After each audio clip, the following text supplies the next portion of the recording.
ببین یک پراگندگی آمد.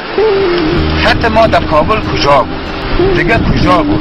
دشمن با یک پای جمع آمد، با یک تعداد تانک یک نقطه ضعیف گیر کرد، پشت سر ازد یک پراگندگی با وجود. و هر دفعه که در فکر ازی میشم که مهاجر بره طرف بدخشان، آیندهشه که فکر میکنم، منطقه را فکر میکنم، آینده مردم را فکر میکنم، لیکن بازم پروردگار از آسمان سنگ بباره خوی کار نشه.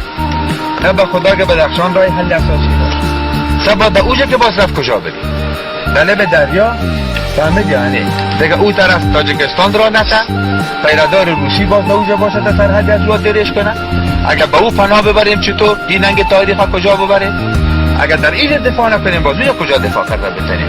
قسم به پروردگار که هر دفعه که میرم لیکن پروردگار را 100 دفعه میمردیم، ولی مردم ما را جور نمیدی که نه مردیم، نه کشته شدیم، نه اسیر شدیم. شما را چی شده منطقه را ترک؟